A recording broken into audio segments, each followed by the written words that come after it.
Two great mysteries dominate our lives, love and money. What is love is a question that has been endlessly explored in stories, songs, books, movies, and television. But the same cannot be said about the question, what is money?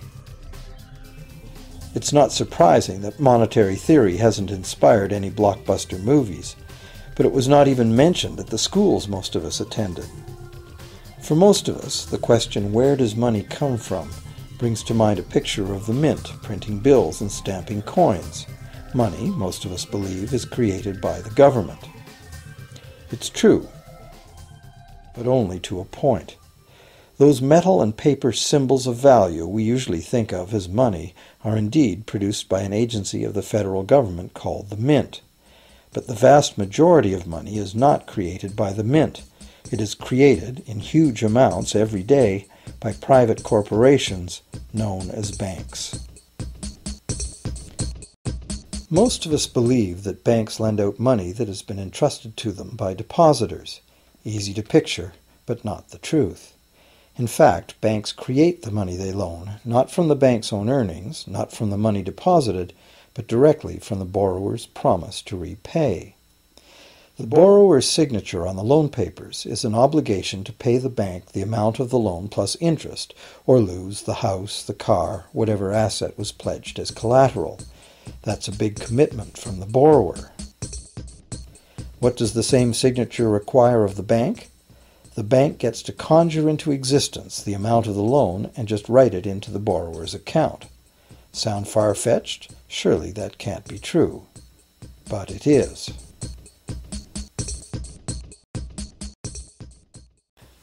To demonstrate how this miracle of modern banking came about, consider this simple story, the goldsmith's tale. Once upon various times, pretty much anything was used as money. It just had to be portable, and enough people had to have faith that it could later be exchanged for things of real value, like food, clothing, and shelter. Shells, cocoa beans, pretty stones, even feathers have been used as money.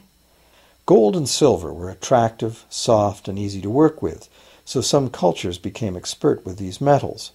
Goldsmiths made trade much easier by casting coins, standardized units of these metals whose weight and purity was certified. Well, to protect his gold, the goldsmith needed a vault, and soon his fellow townsmen were knocking on his door, wanting to rent space to safeguard their own coins and valuables.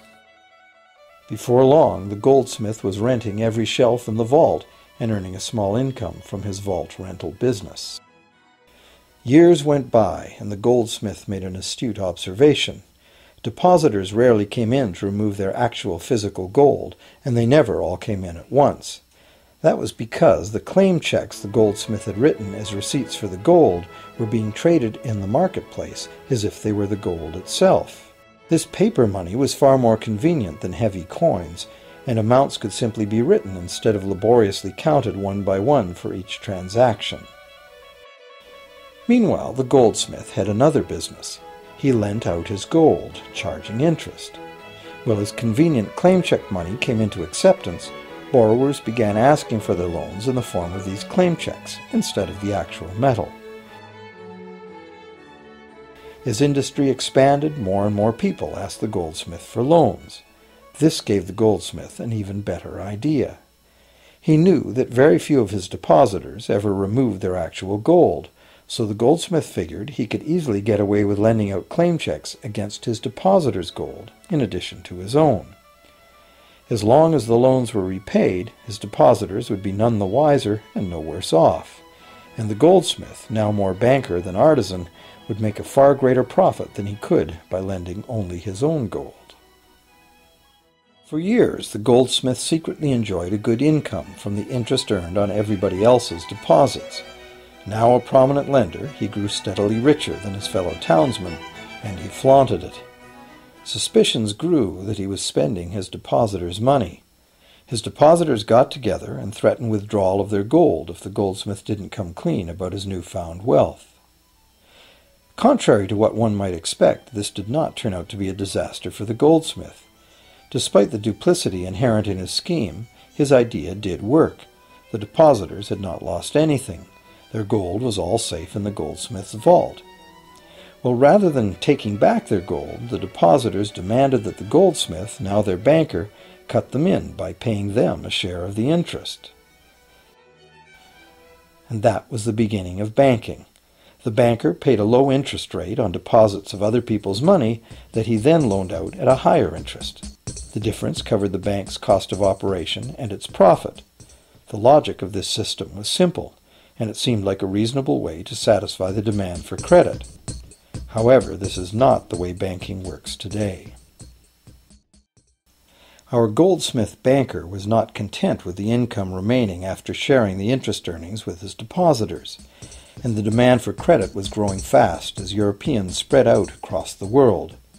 But his loans were limited by the amount of gold his depositors had in his vault. That's when he got an even bolder idea. Since no one but himself knew what was actually in his vaults, he could lend out claim checks on gold that wasn't even there. As long as all the claim check holders didn't come to the vault at the same time and demand real gold, how would anyone find out? This new scheme worked very well, and the banker became enormously wealthy on the interest paid on gold that did not exist. The idea that the banker would just create money out of nothing was too outrageous to believe, so for a long time the thought did not occur to people.